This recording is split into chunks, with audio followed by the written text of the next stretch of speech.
All right, folks, what's up? It is Tuesday, September 13th. We had a significant down day today. This was the biggest down day since 2020. It had every kind of earmark of panic in there. And it came with, I guess, the disappointment surrounding the morning's release of CPI. August CPI was up 0.1%. I mean, that's a number that we have seen for decades, which is basically benign. The forecast was for a negative 0.1% print. I said that yesterday in my video. So there was some disappointment there, but still 0.1% increase. That's the best we've seen in a while. I was a little bit, actually, no, I shouldn't say that, because July was 0% increase. So we had 0.1. So, you know, they've been hovering around. And again, that's a number historically that has been benign. The core, which excludes the food and energy, that was up 0.6. Now that was, you know, appreciably more than the forecast, which was calling for up 0.3%. So 0.6 was kind of a, I guess that was a disappointment based on what the forecast was. What I like to do, okay, is to understand what's going on. With understanding, with knowledge, I mean, that's where prosperity comes from. That's where success comes from. That's where winning comes from. When you can understand what is happening, number one, it allows you to model and prepare your strategy. Number two, and I think this is like even more important, is that it suppresses fear and anxiety. If you understand what is going on, knowledge, wisdom, understanding, whatever you want to call it, it suppresses fear and anxiety. You can stay resilient, you can stay strong in what others might see as a terrifying situation, because you have a grasp of what is going on. And you could see how the behavior of others is not focusing really on the reality. It's purely emotional. That doesn't mean what happened today didn't happen, but it's very important to have an understanding. I like to unpack these things. I like to look. So for me, it's not enough just to say, okay, the number was bad or a disappointment, because the sell-off was huge. I'm not going to sugarcoat it. The sell-off was huge. So was there something in the backdrop, some dynamic, some, you know, maybe technical condition, some monetary condition which created an environment where a sell-off of this magnitude was possible? And I think, you know, the answer to that is yes. And I saw in today's daily treasury statement, the last two statement days, which was Friday and then yesterday, there has been a 20 billion drain. Okay, yesterday I talked about a what was it, like a 3.3 billion drain. We had something like a 17 billion drain yesterday. What happened? It so happens that these tax flows that I've been warning about basically since June, they're starting to happen.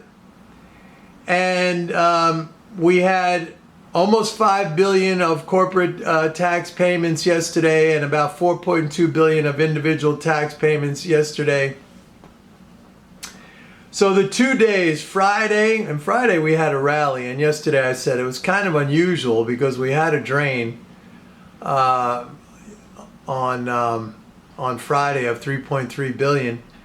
And so then yesterday's drain of another 17 billion. We have 20 billion already drained out in the last 2 statement days, and I suspect more happened today. So getting back to this understanding, like I like to try to figure out why things happen. Like a 1,300 point drop, the biggest drop in 2 years, is, you know, you're talking about like an event like way out on the tail of a probability curve. I mean, that just doesn't happen very often. So obviously there was, you know, the crazy monetarist reaction to, you know, so we had a 0.1% increase and by the way, the year over year on the CPI, it did fall down to 8.3%, and they were looking for an 8.1%. All right, I mean, you know, come on. I mean, we're really talking about, is this something that is enough to cause a hyperbolic reaction like what we saw today? And the answer to that, at least my answer to that, is no, unless there's another condition or some condition involved which caused this kind of, you know, free fall, this vacuum. And that condition, for me, I believe, was a 20 billion drain over the last 2 days. And so, because look, people sell. I mean, people sell all the time, but you know, they sell, and there's a buyer at some level on another, you know, at some level. The problem is when that buying power has been drained out by a 20 billion drain in 2 days. Don't forget, 20 billion. That's, you know, that's big time. I mean, we're going to see, you know, when all is said and done, like I've been telling you guys, we're going to see 110, 120 billion, you know, by Thursday, Friday, with these tax payments. These things are no joke. You know, I've been warning about this. Now, so to me, that explains like this kind of free fall where there was no support. I mean, you just drained out, you know, pretty significant. I talk about the swimming pool. You just drained out a bunch of water. You know, you're going to fall down to where that lower water level is now. You know, we were up 88, 90 billion net, you know, the deficit for September, and now you just sucked 20 billion out of that. That's, you know, that's a quarter of what, if you look at the pool, you just took, you know, 25% of the water out. You had a scary number for these monetarist zombies, so you know they're going to react on that. But ordinarily, look, if it wasn't for the fact that, you know, we're still looking at, you know, another 110 billion as of Thursday, I do think now, and I've been saying for a couple of weeks that, you know, maybe some of that August selling, that second half of the August selling after the Powell's, you know, I'm going to inflict pain. I said some of that maybe was a front running of this tax payment, you know, some cash being raised. I think now that, you know, we're going to see weakness. I mean, there's just the psychology. And again, this is all driven by this psychotic, you know, monetarist fixation, where really, when you think about it, this is like, I mean, this is viewed as a paradigm that is terminal. In other words, terminal meaning death. This is literally how it is viewed. I mean, nobody understands the you know, the dual picture, so to speak, of rate adjustments, you know, like what I explained to you, how rate adjustments are price adjustments. Some people win, some people lose. It's a redistribution of income, blah, blah, blah. You know, if you've been following me, you know how, you know, I've explained it many, many times. Same thing with inflation. I mean, some people lose, some people gain. The money doesn't fly out into outer space. It's redistributed. You know, corporate profits are very strong. The companies have pricing power. Consumers lose pricing power, but it all stays in the mix.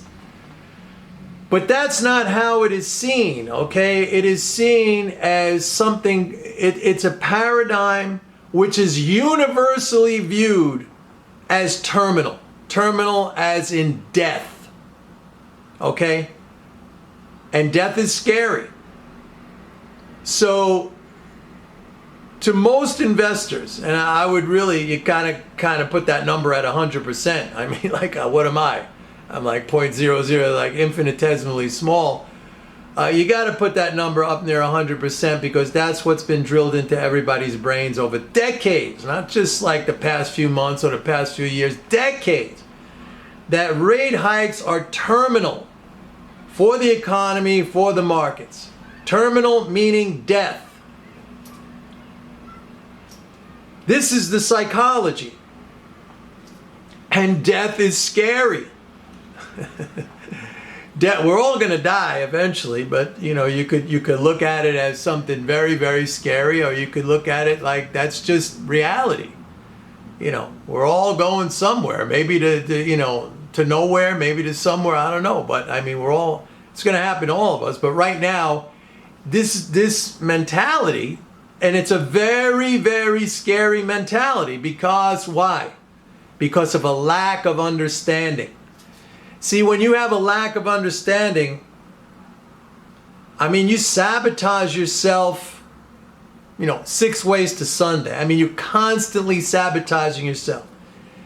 If you seek understanding, it literally protects you. Okay, maybe not in the instant, all right?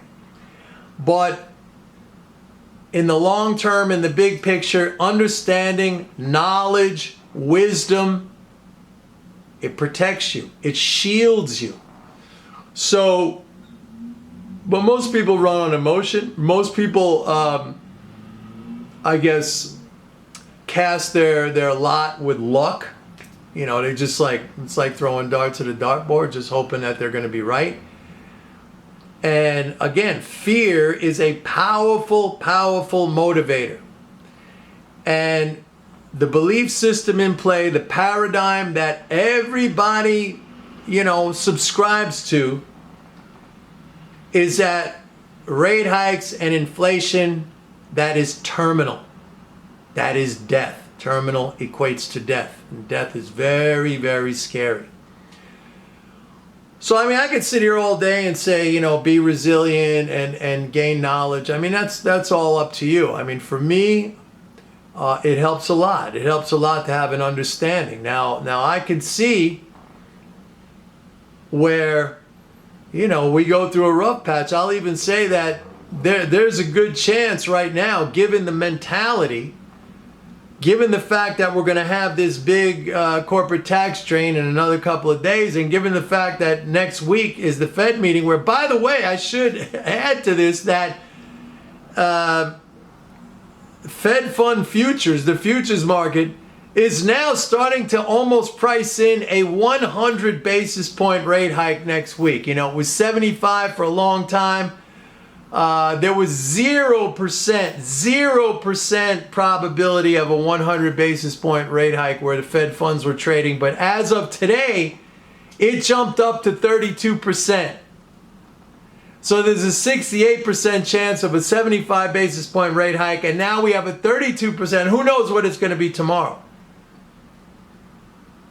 All right, so and there's also a chance here, and I would put this at a pretty high probability. I would say it's around 50%, that the Fed under Powell, these people go full Volcker. And by full Volcker, I mean like really getting into some kind of very, very aggressive rate hike cycle that, continues to push inflation higher, and then they see inflation higher, and then they raise it more, and inflation goes higher, and they raise it more. So I could see that happening now, because, this is the belief system. For them, it's the only way. It's like having a fire department that believes you put out fires by spraying it with gasoline. And even though that hasn't worked, they hang on to that belief. It's a deeply, deeply ingrained belief, and to go against that is like heresy. It's just like falling out from an institutional mentality which is so ingrained, and it says you got to keep doing this thing. You have to keep doing this thing. So I think there's a 50% chance, and it could get elevated, that we go full Volcker. That this Fed, this Powell Fed, goes full Volcker. And that's going to be interesting, because I'm telling you right now, and you're going to laugh, but I'm telling you right now, under a full Volcker scenario, stocks are going to be your only protection. Now again, to a lot of you that might sound like a crazy statement, but go check it out. I've given you examples before. Turkey, Argentina, even the stock market. If you look at the Dow Jones, if you look at the stock market under like that last parabolic period of rate hikes in the United States from 1979 to when Volcker took over in 1979 to when it eventually peaked out. I mean, the stock market was rallying. It was rallying. Stocks are your protection. So again, you could accept that, or you could trash that. You could scoff at that if you want. But investigate. Scoffers, there's plenty of scoffers out there. Scoffers, they don't like understanding. Not interesting. They don't like information. They don't like knowledge. They don't like wisdom. All right? They don't want to be corrected. They want to hold on to that belief. Intelligent people don't mind learning stuff. They seek knowledge. Okay? Like the Bible says, wisdom, she stands at the gates of the city crying out. She's there for you. And she's a protection for you. But you have to embrace it. You have to embrace it. So anyway, today was hyperbolic.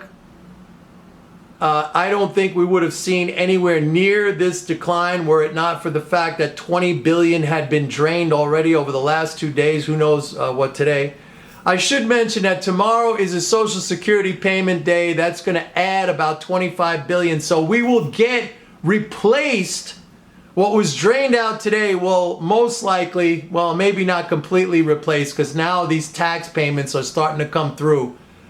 So yeah, it's going to be a little bit of a rough patch. And my speculation that the August selling may have diffused some of the negative impact of this tax payment because it was already done. Unfortunately, I don't think that's going to be the case now. The psychology is too negative, and we saw already what a 20 billion drain did, and we're going to get a much bigger drain than that on Thursday. So anyway, a little bit of a rough seas, but you know what they say. Calm seas do not make for good sailors. For those of you who like to sail, you know what I'm talking about. And if you're not a sailor, I'm sure you could understand that metaphor. All right? All right, everybody. Hang in there. Stay strong. Stay resilient. Seek knowledge. Seek understanding. Bye.